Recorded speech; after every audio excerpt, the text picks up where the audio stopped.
Good morning, विद्यार्थी मित्रों. Welcome you all to Shakti Vidyalaya YouTube channel.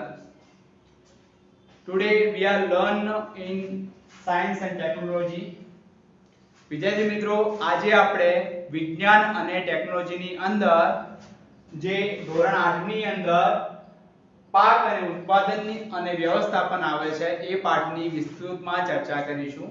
હવે આ પાઠની ચર્ચા કરતા પહેલા ધોરણ 6 અને ધોરણ 7 ની અંદર આ પાઠને લગતી તમે જે પણ વસ્તુઓ ભણી ચૂક્યા છો એને આપણે થોડું રિવાઇઝેશન કરી લઈએ, જેથી તમને એ પૂર્વ જ્ઞાન જે તૈયાર થઈ જાય ત્યારબાદ હવે પછીનો જે પાઠ છે એ સમજવામાં તમને સરળતા રહે.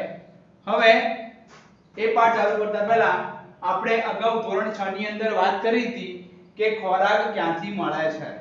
તો આપણે જોયું હતું કે ખોરાક જે છે એ આપણા ભારતની અંદર ખોરાકમાં વિવિધતા જોવા મળે છે. ખોરાક અલગ અલગ રીતથી મળે છે અને ખોરાક કેવી રીતે મેળવવામાં આવે છે, ક્યાં ક્યાંનો વ્યાપ છે, કઈ રીતે એનો ઉપયોગ થાય છે, એના પણ આપણે ઉદાહરણ આપ્યા હતા. જેમ કે અહીંયા ગુજરાતની વાત કરીએ તો ત્યાં મુખ્યત્વે ખોરાક કયો છે મિત્રો? શાક, રોટલી અને દાળ ભાત. એ જ રીતે બીજા કોઈ ભારતના બીજા કોઈ રાજ્યોની વાત કરીએ જેમ કે સાઉથ ઇન્ડિયા, તો જે છે ત્યાં અલગ અલગ પ્રકારનો ખોરાકનો ઉપયોગ થાય છે. હવે બીજી એ પણ વસ્તુ આપણે વાત કરી હતી કે કોઈ પણ વ્યક્તિ અથવા મનુષ્ય જે છે એ કોઈ પણ એક પ્રકારનો ખોરાક લેતા નથી.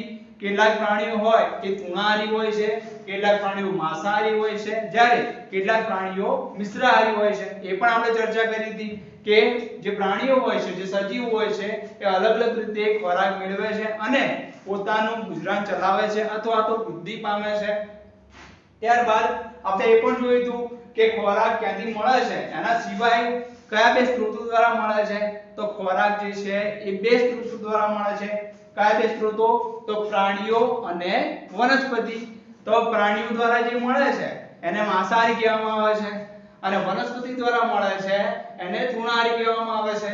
તો જે પ્રાણીઓ દ્વારા મળે છે એ પ્રાણી પેદાશ એટલે કે ઈંડું છે, પછી મધ છે, પછી માછલી છે, આવા પ્રકારના જે પદાર્થો છે એને જે પદાર્થો છે એ પ્રાણીઓમાંથી મળે છે, એટલા માટે એને પ્રાણીજન્ય પેદાશો કહે છે. જ્યારે બીજી રીતે જોવા જઈએ તો જે વનસ્પતિમાંથી મળે છે એને વનસ્પતિજન્ય પેદાશો કહે છે. એ કઈ રીતે?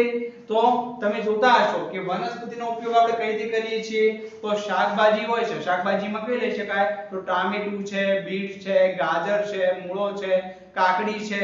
તો આવા પ્રકારના જે શાકભાજી છે એનો આપણે ઉપયોગ કરીએ છીએ ખાવા માટે. બરોબર? ખ્યાલ આવે છે વિદ્યાર્થી મિત્રો?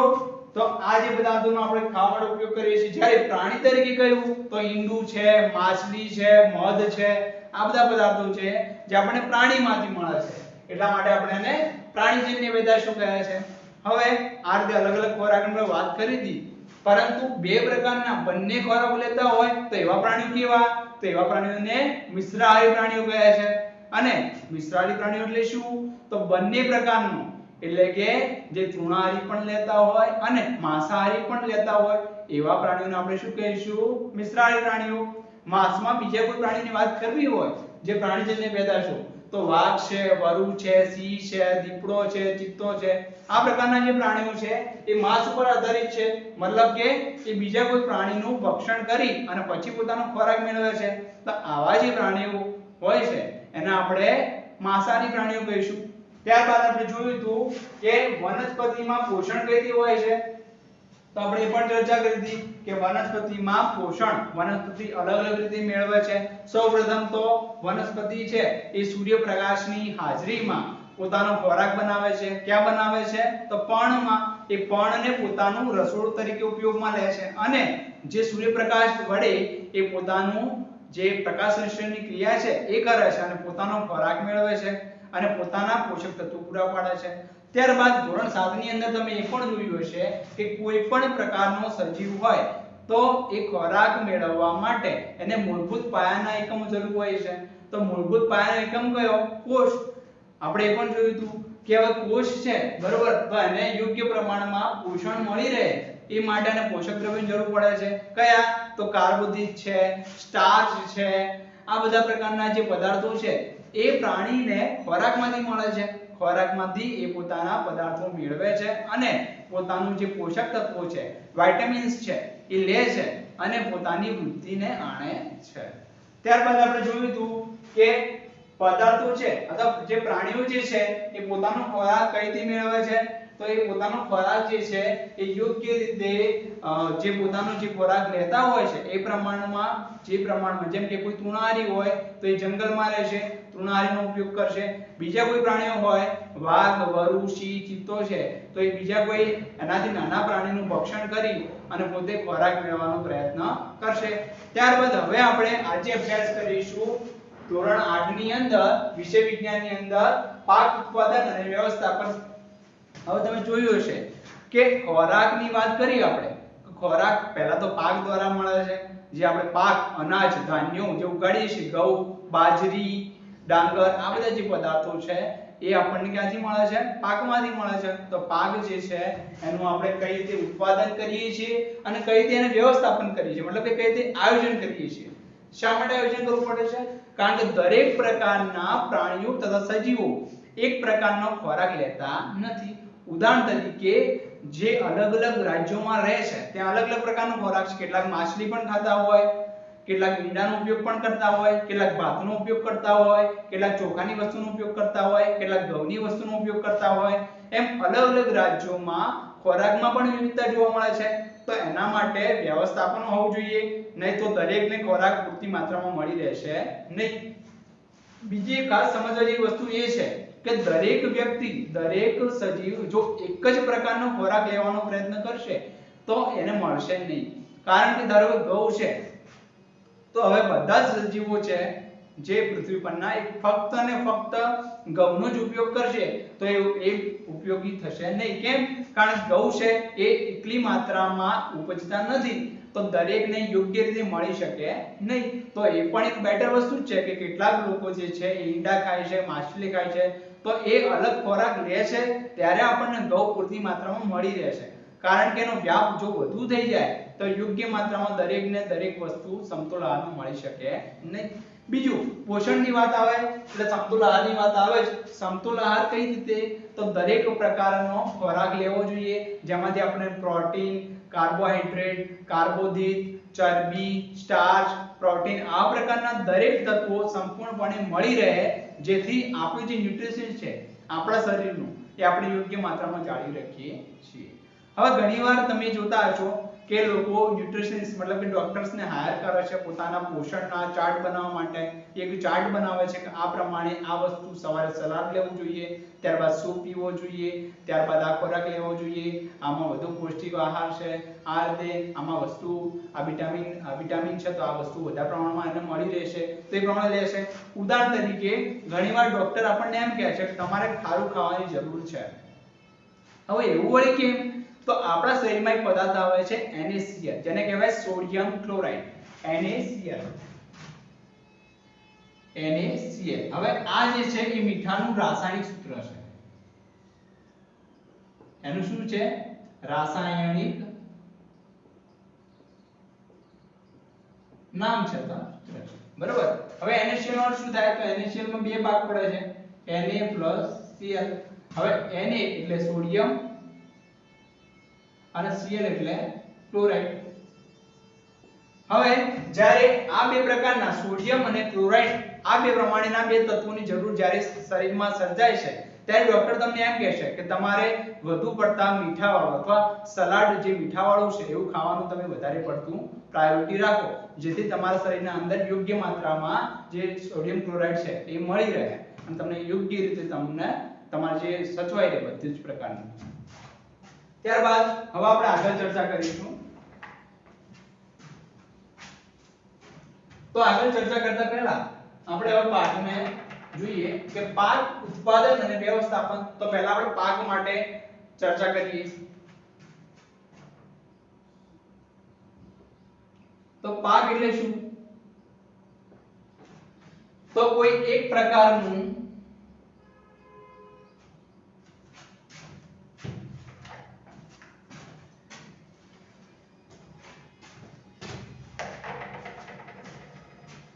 તો જ્યારે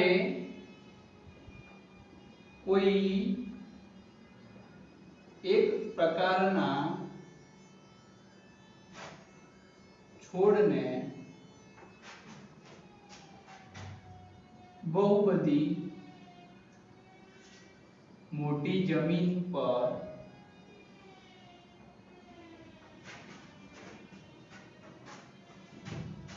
મોટી માત્રામાં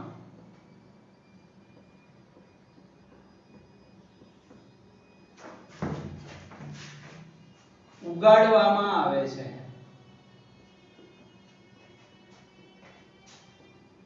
જેને પાક કહે છે.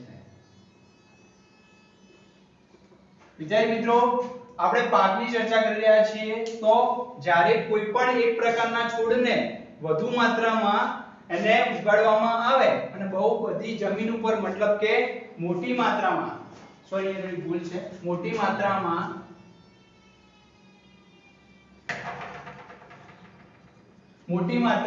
ઉગાડવામાં આવે છે, જેને પાક કહે છે. હવે પાક કઈ રીતે હોય છે? પાક અલગ અલગ રીતે હોય છે. કેવા પ્રકારના પાક હોય છે એની આપણે ચર્ચા કરીએ. તો પાક જે છે એની આપણે થોડી ચર્ચા કરીએ. તો પહેલા છે ખરીફ પાક.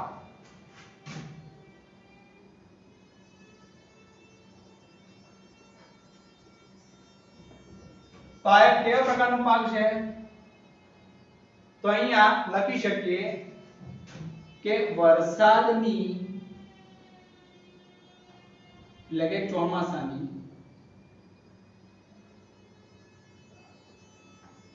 ઋતુમાં લેવાતા પાકને ખરીફ પાક કહે છે. તો વિદ્યાર્થી મિત્રો, જેને વરસાદની ઋતુમાં લેવાતા હોય એ પાકને આપણે ખરીફ પાક કહીશું. હવે આ જે ખરીફ પાક છે એ ફક્ત ને ફક્ત વરસાદની ઋતુમાં લેવાય છે. કેમ વરસાદની ઋતુમાં લેવાય છે? કારણ કે ખરીફ પાકને વધુ માત્રામાં પાણીની જરૂર પડે છે. ત્યારબાદ આપણે બીજા પાકની વાત કરીએ, રવિ પાક. હવે પાક એટલે તમને ખ્યાલ આવી ગયો છે, કારણ કે આપણે આગળ પાકની સંકલ્પના આપણે જોઈ. તો રવિ પાક, તો રવિ પાક કોને કહેવાય? તો શિયાળાની ઋતુમાં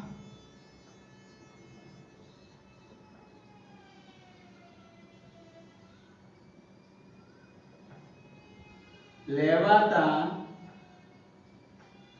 પાકને રવિ પાક કહે છે. વિદ્યાર્થી મિત્રો, શિયાળામાં જે પાકને લેવામાં આવે છે એ પાકને રવિ પાક કહે છે. હવે આપણે થોડી પાક ઉત્પાદનની મૂળભૂત પદ્ધતિઓ વિશે વાત કરીશું. હવે તમને કંઈ નોંધવા જેવું લાગે તો તમે નોંધી શકો છો, જેથી આને હું ઇરેઝ કરી શકું. ઇવન જો તમને કોઈ સ્પીડ લાગતી હોય તો તમે પોઝ કરી અને આ વસ્તુને શાંતિથી પોતાની નોટબુકમાં નોંધી શકો છો, અથવા તમે એનો સ્ક્રીનશોટ પણ લઈ શકો છો.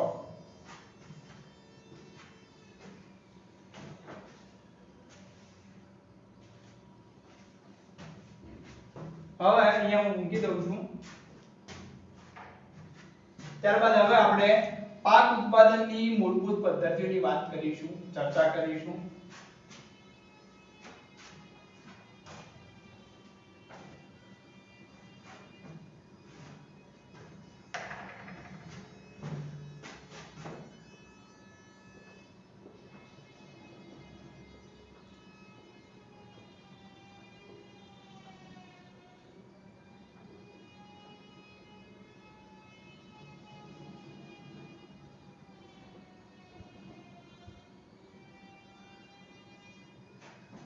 હવે પાક ઉત્પાદનની મૂળભૂત પદ્ધતિ કઈ છે તો આના વિશે ચર્ચા કરીશું આપણે. તો સૌપ્રથમ તો ભૂમિને તૈયાર કરવી.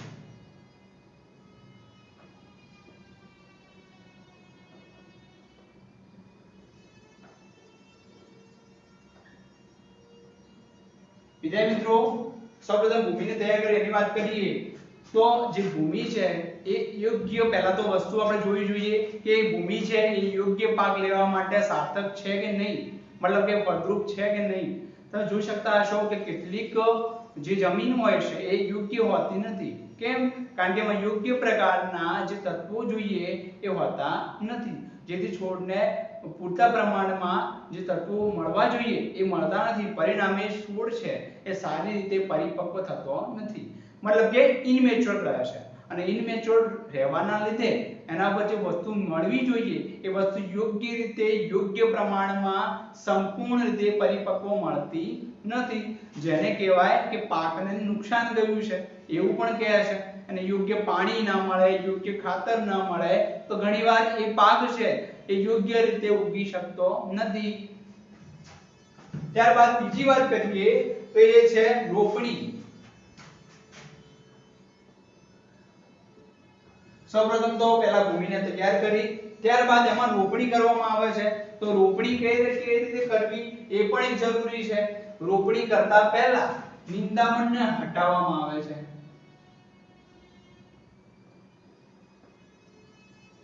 દૂર કરવામાં આવે છે.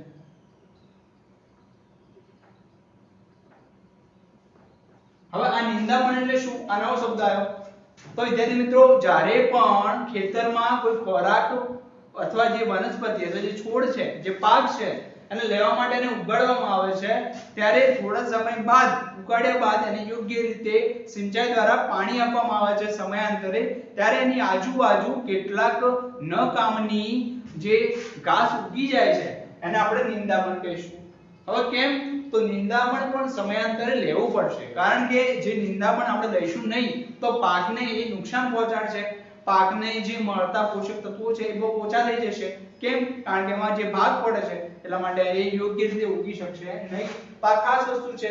સૌપ્રથમ તો ભૂમિ ચેક કરવી, ભૂમિને જોવી કે એમાં કેટલી ફળદ્રુપતા છે, કેટલી ફળદ્રુપ જમીન છે, કેવા પ્રકારનો પાક લેવા માટે યોગ્યતા દર્શાવે છે, અને યોગ્ય રીતે પાણી મળી શકે છે, યોગ્ય રીતે વિટામિન્સ છે એમાં, કેટલી ફળદ્રુપતા ધરાવે છે, કેવો પાક છે. બીજી વસ્તુ, ભૂમિની ફળદ્રુપતા વધારવા માટે પણ કેટલાક પ્રકારો આવે છે. તમે એમાં ખાતરનો ઉપયોગ કરી શકો છો. આ ફર્ટિલાઇઝર જે હોય છે અલગ અલગ પ્રકારના, યુરિયા છે, ફોસ્ફેટ છે, કમ્પોસ્ટ છે, આ બધા પ્રકારના અલગ અલગ ખાતરનો ઉપયોગ થાય છે.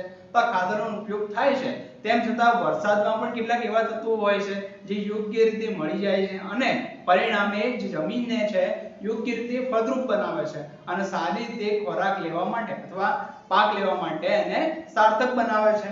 તો ત્યારબાદ આપણે એ પણ જોયું. ત્યારબાદ આપણે રોપણી જોઈ, અને સૌપ્રથમ સારી રીતે રોપણી કરવામાં આવે છે અને કૃત્રિમ, અને હવે ત્યારબાદ એને રોપણી કર્યા બાદ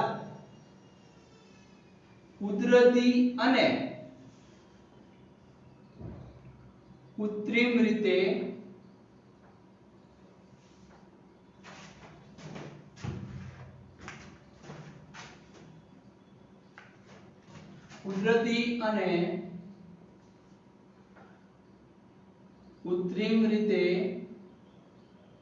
ખાતર આપવામાં આવે છે.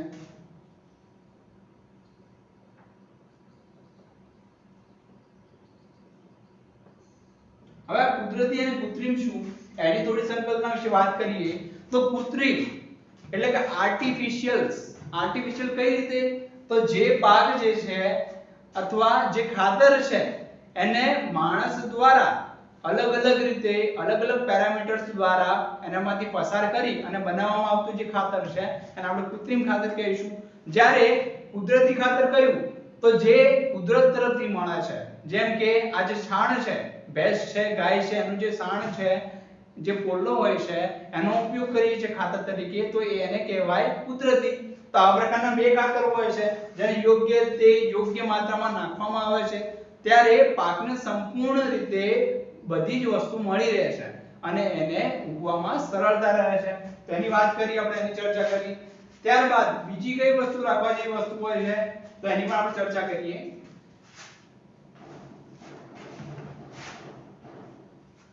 તો ત્યારબાદ પહેલા તો આપણે શું કર્યું?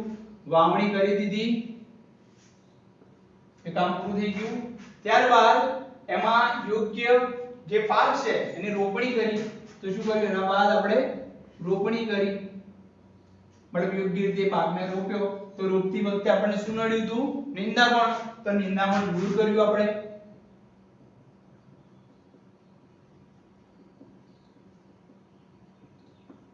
ત્યારબાદ રોપણી કર્યા બાદ આપણે એને યોગ્ય રીતે એને ખાતર આપવું પડે. તો પછી આપણે શું કર્યું? એને ખાતર આપ્યું.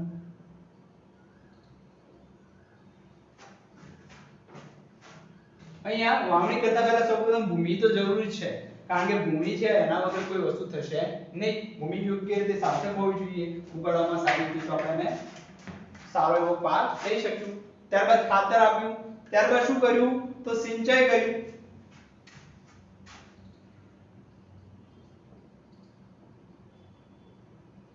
હવે સિંચાઈ પદ્ધતિ શું છે એની થોડી વિસ્તૃત ચર્ચા કરીએ.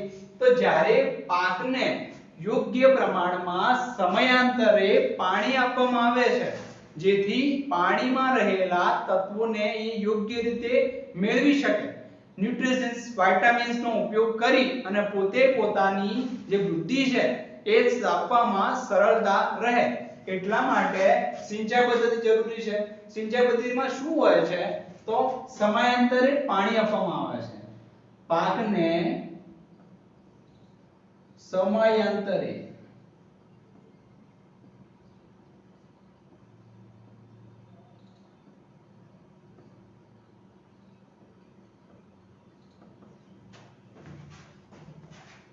ત્યારબાદ નિંદામણથી રક્ષણ એ પણ જરૂરી છે. તો આપણે અહીંયા પોઈન્ટ લખી શકીએ છીએ કે નિંદામણથી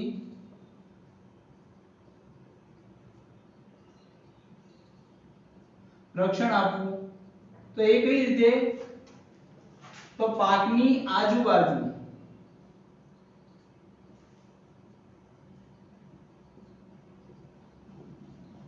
ઉગતા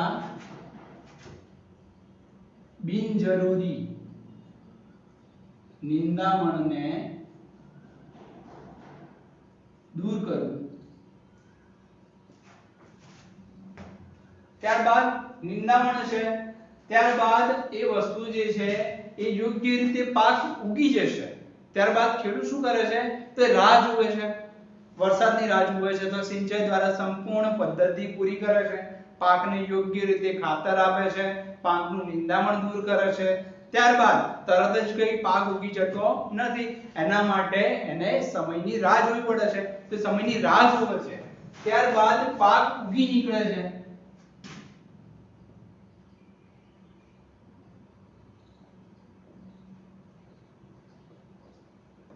હવે પાક ઉગ્યા બાદ પણ એનું ધ્યાન રાખવું પડે છે, કોઈ બિનજરૂરી કોઈ વસ્તુને નુકસાન ના પહોંચાડે.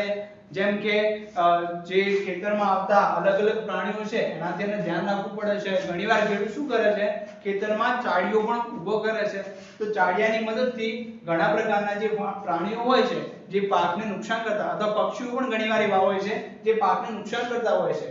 તો ચાડિયાના લીધે એવા પક્ષીઓ દૂર રહે છે અને પરિણામે પાકને નુકસાન થતું બચી જાય છે.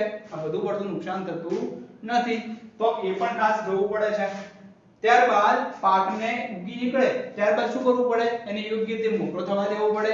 ત્યારબાદ મોટો થયા પછી શું કરવું પડે? તો મોટો થયા પછી એને યોગ્ય રીતે લણણી કરવી પડે.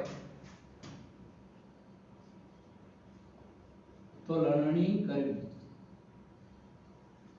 હવે લણણી કરવા માટે પણ યોગ્ય સાધનોનો ઉપયોગ થાય છે. જેમ કે પહેલાનો જમાનો હતો, પહેલા જ્યારે પાક લેવા પહેલા જ્યારે પાક ઉગાડવામાં આવતો તો એનો હળની મદદથી અને બળદની મદદથી પાકને પહેલા તો એને રોપવામાં આવતો. ત્યારબાદ એને યોગ્ય રીતે ખાતરો, હવે પહેલા ખાતરો કેવાનો ઉપયોગ કરતા? તો પહેલા જે ખાસ કરીને કુદરતી ખાતરો હતા, જેમ કે ભેંસ અને ગાયના પોલામાંથી મળતા ખાતરો. હવે કેવા પ્રકારના ખાતરો ફર્ટિલાઇઝરનો ઉપયોગ થાય છે? તો હવે કૃત્રિમ ફર્ટિલાઇઝરનો ઉપયોગ થાય છે. યુરિયા છે, ફોસ્ફેટ છે, કમ્પોસ્ટ છે.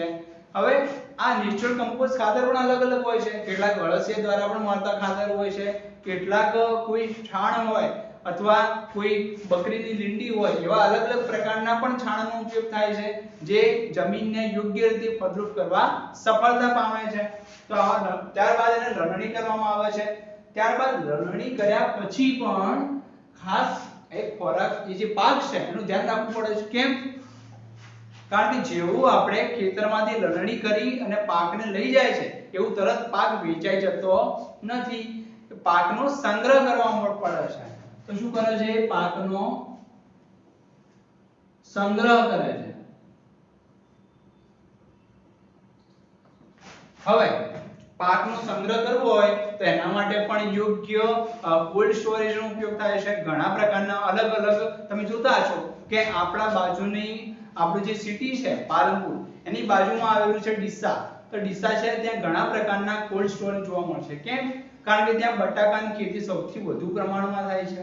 તો જે બટાકા છે એ જલ્દી બગડે નહીં એટલા માટે એને યોગ્ય રીતે સંગ્રહ કરવામાં આવે છે. કેમ? કારણ કે દરેક વખતે ફટાફટ કે વેચાઈ જશે નહીં. તો જ્યાં સુધી એપીએમસી માં અથવા કોઈ માર્કેટમાં એ વેચાશે નહીં ત્યાં સુધી એને વ્યવસ્થિત સંગ્રહિત કરવા પડશે, ત્યાંની દેખભાળ રાખવી પડશે, કોઈ વ્યક્તિને રાખવો પડશે કે અંદર કોઈ બગડી નથી, કોઈ સડી નથી ગયું.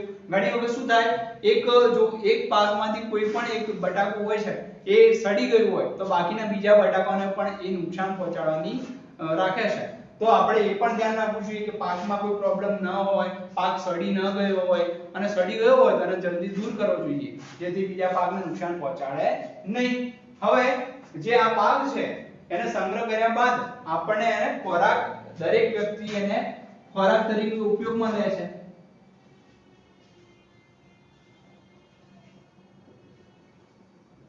ખોરાક તરીકે ઉપયોગમાં લે છે. તો વિદ્યાર્થી મિત્રો તમે જોઈ શકો છો કે ઘણીવાર પાક ઉત્પાદનની મૂળભૂત પદ્ધતિની આપણે વાત કરી તો એ પદ્ધતિ સિવાય પણ કેટલી જ બધી પદ્ધતિનું ધ્યાન રાખવું પડે છે જેથી પાક છે એ એને બગડે નહીં, નુકસાન ન થાય અને સારી રીતે જળવાઈ રહે. તો આ જે બધું છે એ તમે શાંતિથી તમારી નોટબુકમાં નોંધી દો અથવા તમે એનો સ્ક્રીનશોટ પણ લઈ શકો છો.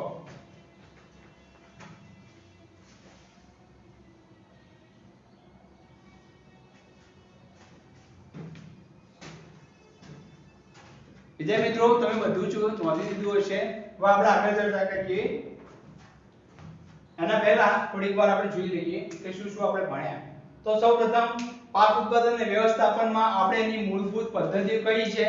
તો મૂળભૂત પદ્ધતિ કઈ છે? તો સૌપ્રથમ તો ભૂમિને તૈયાર કરવી, ત્યારબાદ રોપણી કરવી, અને રોપણી કરતા પહેલા પણ યોગ્ય રીતે એના જે પાયા છે એને નાખવા પડે છે અને યોગ્ય રીતે ખોરાકને નાખવામાં આવે છે. ઘણીવાર શું થાય છે કે ખોરાક નાખવામાં પણ એક ટેકનિક હોય છે કે જો એ ટેકનિકનો ઉપયોગ ન થાય અથવા ખોરાકને યોગ્ય રીતે નાખવામાં ના આવે તો ખોરાક આડો અવળો ઉગી જાય છે અને પરિણામે બાજુમાં ઉગતા બીજા ખોરાકને પણ, બીજા પાકને પણ નુકસાન કરી શકે છે. તો એ ખાસ વસ્તુ છે. ઉત્પાદનની મૂળભૂત પદ્ધતિઓને સૌપ્રથમ ધ્યાનમાં રાખવામાં આવે છે. તો એમાંની ત્રણ પદ્ધતિ મેન છે. સૌપ્રથમ ભૂમિને તૈયાર કરવી. હવે ભૂમિને તૈયાર કરવી તો ભૂમિ ફળદ્રુપ હશે નહીં તો એને ફળદ્રુપ બનાવવી પડશે. સૌપ્રથમ એને વ્યવસ્થિત પાણી આપવું પડશે, ત્યારબાદ એને ખોદવી પડશે, ત્યારબાદ એને યોગ્ય ખાતર આપવું પડશે. ખાતરમાં પણ બે પ્રકાર હોય છે, કુદરતી અને કૃત્રિમ. તો યોગ્ય રીતે ખેડૂત એને પહેલા ખાતર આપશે, ત્યારબાદ કુદરતી અને કૃત્રિમ ખાતર આપ્યા બાદ એને યોગ્ય રીતે જોશે કે એમાં કેવો છે, કેવા પ્રકારનો ખોરાક લેવો જોઈએ. હવે કેટલીક જમીનો કેટલાક પાક માટે બનેલી હોય છે તો એ જ પાક એમાં લે તો સારું થાય. બીજી વસ્તુ આપણે આગળ વાત કરી હતી કે જ્યારે પણ જમીનને વધુ પડતી ફળદ્રુપ બનાવવી હોય તેમાં યોગ્ય પાક લેવા માટે એને વારંવાર બીજા પાકો લેવા જોઈએ જેથી જમીનને સારી રીતે ફળદ્રુપ બનાવી શકાય. હવે ફળદ્રુપ બનાવી શકાય એના માટે પણ એમાં અલગ ખોરાક લેવા જોઈએ, એની દેખભાળ રાખવી જોઈએ, એને યોગ્ય ખાતર પૂરું પાડવું જોઈએ, નિંદામણ દૂર કરવું જોઈએ, સિંચાઈ પદ્ધતિ અને સમયાંતરે પાણી આપતા રહેવું જોઈએ. આ બધી અમુક વસ્તુ છે એને ખૂબ જ ધ્યાનમાં રાખવી જોઈએ. નહીં તો જો આમાંથી એક પણ જો પદ્ધતિ છે એ યોગ્ય રીતે કરવામાં ન આવે તો પાકને નુકસાન પહોંચી શકે છે અથવા પાક ઇનમેચ્યોર રહી જાય છે. તો ઇનમેચ્યોરની વાત કરી કે પાક પૂરી રીતે પરિપક્વ થવો જોઈએ, થાય નહીં, પરિપક્વ થાય ના તો એના પર યોગ્ય જે આપણે ફળ સ્વરૂપ જે આપણને મળે છે એ વસ્તુ મળે નહીં અને પરિણામે આપણને નુકસાન નિપજે છે. તો આપણે એ પણ જોયું ત્યારબાદ આપણે કેટલાક આયામો જોયા તો સૌપ્રથમ જમીન જે છે એને તૈયાર કરવામાં આવે છે, ફળદ્રુપ કરવામાં આવે છે, ત્યારબાદ એમાં વાવણી કરવામાં આવે છે, વાવણી કર્યા બાદ એમાં રોપણી કરવામાં આવે છે, તો રોપણી કરતા સમય કેટલાક પથ્થર કે એવા કેટલાક કાંકરા હોય તો એને અલગ કરવામાં આવે છે, જેથી જે ખોરાક છે જે પાક છે ને ઉગવામાં કોઈ મુશ્કેલી પડે નહીં. ત્યારબાદ એમાં ખાતર આપવામાં આવે છે, તો ખાતર આપ્યા બાદ એમાં યોગ્ય રીતે એની સંભાળ પણ રાખવી પડે છે. ખાતર આપ્યા બાદ એને યોગ્ય રીતે સિંચાઈ પદ્ધતિથી એને સંતૃપ્ત કરવામાં આવે છે. કેમ? કારણ કે પાકને જો સમયાંતરે પાણી મળે નહીં તો યોગ્ય આહાર શૃંખલાને જળવાઈ રહે નહીં અને એના યોગ્ય તત્વો પાણીમાંથી મળે નહીં, માટે એ ઇનમેચ્યોર રહી જશે અને પછી પાછળથી નુકસાન થશે. ત્યારબાદ એને નિંદામણથી રક્ષણ આપવું. ત્યારબાદ પાક જે છે એ ધીમે ધીમે ઉગી નીકળે છે. ઉગ્યા બાદ એને સંપૂર્ણ રીતે ધ્યાન રાખવું પડે છે. કઈ રીતે? તો બીજા કોઈ પ્રાણીઓ પક્ષીઓ જે છે એ ખેતરમાં આવી અને પાકને નુકસાન ન પહોંચાડે અને વધુ પડતા નુકસાન ન થાય અથવા પાકને યોગ્ય રીતે સાચવી શકાય અથવા પાકને કોઈ પ્રાણી છે પક્ષી છે એ પાકમાં આવીને ન બગાડી શકે. એ આપણે અગાઉ વાત કરી કે ચાડિયા કે બીજી કોઈ પદ્ધતિનો ઘણી બધી પદ્ધતિનો ઉપયોગ થાય છે. ઘણીવાર ખેડૂત પોતે પણ ખેતરમાં રહે છે અને એનું ધ્યાન રાખે છે, તો આપણે એ પણ જોયું. ત્યારબાદ પાક ઉગી નીકળે છે, ત્યારબાદ એને સંપૂર્ણ રીતે યોગ્ય રીતે લણણી કરવામાં આવે છે. તો લણણી કર્યા પછી પણ જ્યારે પાકને લણણી કરવામાં આવે છે અને યોગ્ય રીતે કાપવામાં આવે છે ત્યારે એને યોગ્ય રીતે લેવામાં આવે છે. યોગ્ય સાધનો, મતલબ કે પાકને લણવા માટે પણ યોગ્ય સાધનો હોય છે, તો એ સાધનો હોય છે એના દ્વારા એની લણણી કરવામાં આવે છે, મતલબ એને કાપવામાં આવે છે. કાપ્યા બાદ પાકનો સંગ્રહ યોગ્ય રીતે, હવે લણણી પણ અલગ અલગ રીતે થાય છે. કેટલીકવાર અલગ અલગ હળનો ઉપયોગ થાય છે, કેટલીકવાર વ્યક્તિઓનો પણ ઉપયોગ થાય છે અને ઘણા બધા એવા મશીનો હોય છે જેના દ્વારા ઈઝીલી એ લણણી થઈ શકે છે. ત્યારબાદ પાકનો સંગ્રહ કરવામાં આવે છે, તો એની પણ આપણે વાત કરી કે કોલ્ડ સ્ટોરેજ હોય છે, પાકનો યોગ્ય રીતે સંગ્રહ થાય છે અને પાકને નુકસાન ન થાય એના માટે યોગ્ય પ્રયત્નો કરવામાં આવે છે. ત્યારબાદ ખોરાક તરીકે એને ઉપયોગમાં લેવામાં આવે છે, મતલબ કે એપીએમસી કોઈ પણ માર્કેટ હોય ગંજ બજારમાં એ પાકને યોગ્ય રીતે યોગ્ય કિંમતમાં ભરવામાં આવે છે અને ત્યાંથી લોકોને સપ્લાય થાય છે. આ રીતે વ્યવસ્થાપન, પાકનું ઉત્પાદન થાય છે એની સાથે સાથે કઈ રીતે વ્યવસ્થાપન કરવું. ઘણીવાર શું થાય છે, કોઈ પણ વસ્તુ હોય એ ઘણા પ્રમાણમાં ઉપજતી હોય પણ જો એનું યોગ્ય રીતે વ્યવસ્થાપન કરવામાં આવે નહીં તો એને યોગ્ય રીતે મેળવી શકાતો નથી, પરિણામે નુકસાન થાય છે. દરેક વ્યક્તિને સંપૂર્ણ રીતે યોગ્ય માત્રામાં યોગ્ય રીતે મળતો નથી અને દરેકને મુશ્કેલીનો સામનો કરવો પડે છે.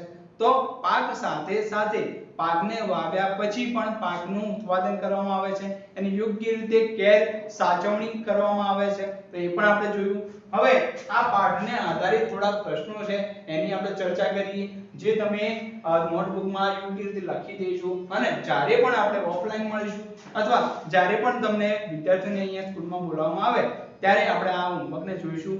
તો સૌપ્રથમ ખાસ ઉપયોગમાં અથવા ધ્યાનમાં લેવા જેવી વસ્તુ એ છે કે તમારે તમારી સાયન્સની એક ફૂલસ્કેપ A4 સાઈઝની ફૂલસ્કેપ નોટબુક બનાવવાની રહેશે, જેમાં સંપૂર્ણ સારી રીતે જે પ્રમાણે અહીં અભ્યાસક્રમ ચાલે છે એ પ્રમાણે બનાવવાનું રહેશે, લખવાનું રહેશે.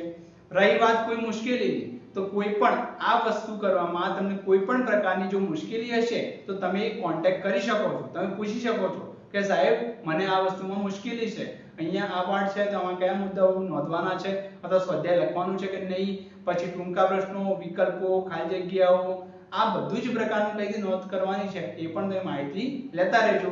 તો આના પહેલા અહીં હું તમને થોડા પ્રશ્નો લખાવું છું જેને આપણે અહીંયા નોંધણી કરીશું.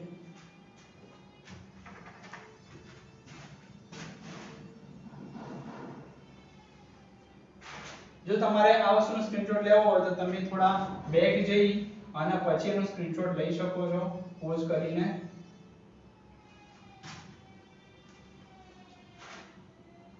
તમે YouTube માં સ્પીડ પણ ઓછી કરી શકો છો, પ્લેબેક સ્પીડ જે આવે ને એ પણ તમે ઓછી કરી શકો છો. અહીંયા કેટલાક પ્રશ્નોની આપણે નોંધ કરીશું. ક્વેશ્ચન 1, એક સ્થાન પર એક જ પ્રકારના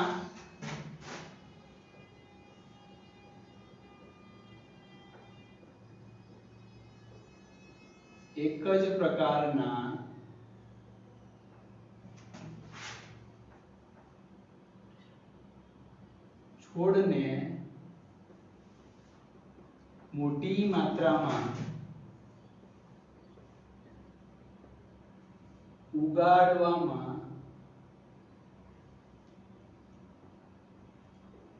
જેને ખાલી જગ્યા કહે છે. ક્વેશ્ચન 2.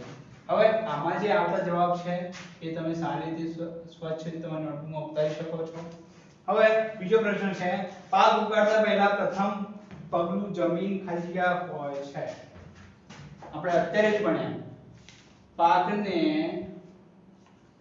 ઉગાડતા પહેલા પ્રથમ પગલું પાકનું ખાલી જગ્યા કરવાનું હોય છે. મતલબ કે આનો અર્થ એ છે કે જ્યારે પણ કોઈ પાક લેવામાં આવે છે ત્યારે પ્રથમ પગલું કયું છે અને કઈ રીતે આપણે શું ધ્યાનમાં રાખીશું તો એ વસ્તુ છે. ત્યારબાદ ક્વેશ્ચન 3, ક્ષતિગ્રસ્ત બીજ પાણીની સપાટી પર ખાલી જગ્યા લાગશે.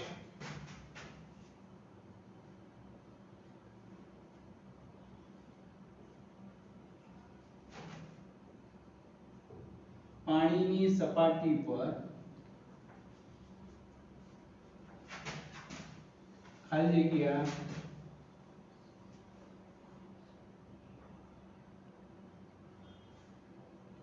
લાગશે. તો અગાઉ આપણે વાત કરી હતી કે જ્યારે પણ આપણે જમીનમાં પાક લેવા માટે કોઈ બીજને સિલેક્ટ કરીએ છીએ કે આ પ્રકારનો પાક લેવો છે ત્યારે તમે એ પાકની પહેલા તો સિલેક્શન કરશો કે કેવા પ્રકારનો પાક છે, કેવા પ્રકારના બીજ છે. તો એના માટે તમારે એનું સિલેક્શન કરવું પડશે. તો એ સિલેક્શન સમયે આપણે જ્યારે સૌપ્રથમ વાત કરી હતી ને કે જ્યારે પાણીમાં તમે એ બીજને બોળશો ત્યારે પાણીની સપાટી ઉપર જે બીજ તરવા માંડશે અથવા જે પાકના બીજ છે એ પાણીની સપાટી પર તરશે તો એ જે બીજ છે એ કેવા હશે? ક્ષતિગ્રસ્ત હશે. તે આપણે વાત કરી હતી. ત્યારબાદ ક્વેશ્ચન 4, પાક ઉગાડવા માટે પર્યાપ્ત સૂર્યનો પ્રકાશ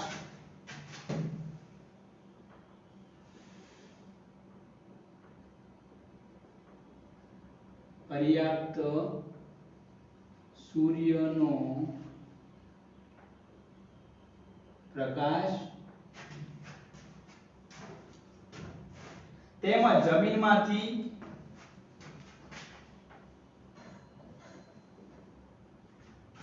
ખાલી જગ્યા આવશ્યક છે.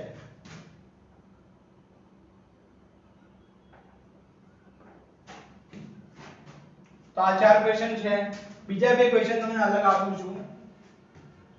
આ 4 ખાલી જગ્યાઓ છે. બીજા બે ક્વેશ્ચન આપું છું અહીંયા.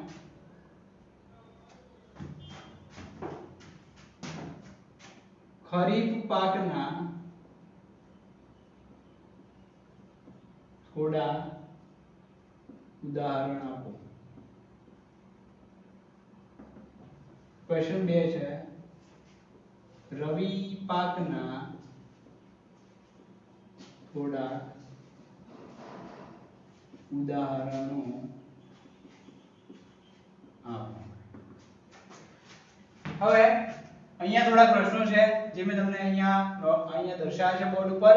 તમે શાંતિથી વિડિયોને પોઝ કરીને સ્ક્રીનશોટ લઈ શકો છો અથવા નોંધી શકો છો સરસ રીતે, સારા અક્ષરે, યોગ્ય રીતે.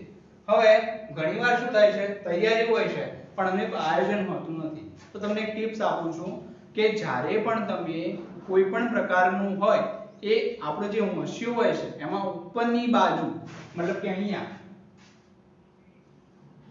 આ હોંશિયો છે તો અહીંયા ઉપરની બાજુમાં તો તમે ટાઇટલ લખ્યું હોય. ત્યારબાદ અહીંયા જ્યારે લખો છો તો અહીંયા બાજુમાં રહેતા જગ્યામાં પણ તમે લખી શકો છો કે આ પ્રશ્ન આ પેજ ઉપર આ પ્રશ્ન છે મહત્વનો છે. હવે ઘણીવાર દરેક પેજ ઉપર લખશો તો તમને એ પ્રશ્ન મળશે નહીં. તો શું કરવાનું? એના માટે કોઈ ઇન્ડિકેટરનો ઉપયોગ કરવાનો. ઓલો યલો પેન જેવા ઇન્ડિકેટર આવે છે એનો તમે ઇન્ડિકેટ પણ કરી શકો છો સરસ રીતે અને એને નોંધી શકો છો કે આ પાર્ટ છે, આ પ્રશ્ન છે એ સરસ રીતે આવી શકશે. તો તમે સૌપ્રથમ તો આ જે બધા પ્રશ્નો છે એને શાંતિથી નોંધી દો.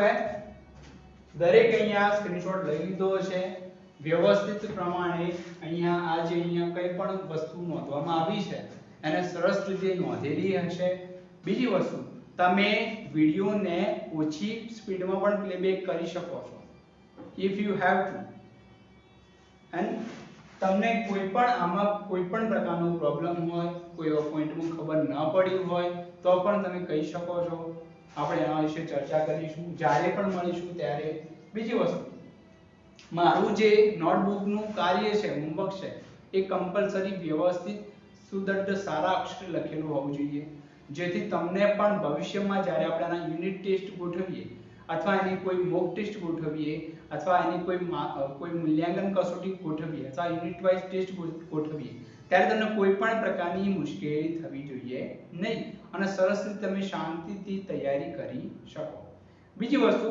જે ટોપિકો આગળ છે બાકીના છે એ પણ આપણે પૂરા કરીશું અને એ જ રીતે આ જ રીતે સરસ રીતે તમને બોર્ડમાં સમજાવીશું ઓનલાઈન દ્વારા બીજું તમને કોઈ એવા પ્રશ્નો હોય જે લેવાના બાકી રહી ગયા હોય અથવા તમને એમાં કન્ફ્યુઝન હોય તો તમને એમ હોય કે સાહેબ આ જે પ્રશ્નો છે એમાં તમે વધુ હજુ ડીપલી તમે થોડું સમજાવો તો આપણે એ પણ સમજાવીશું તો if you have any problem then consult me and you have to get message me તમને કોઈ પણ પ્રકારનો મેસેજ કોઈ પણ પ્રકારનો પ્રોબ્લેમ હોય તો તમે મને પર્સનલી મેસેજ પણ કરી શકો છો okay all of you guys thank you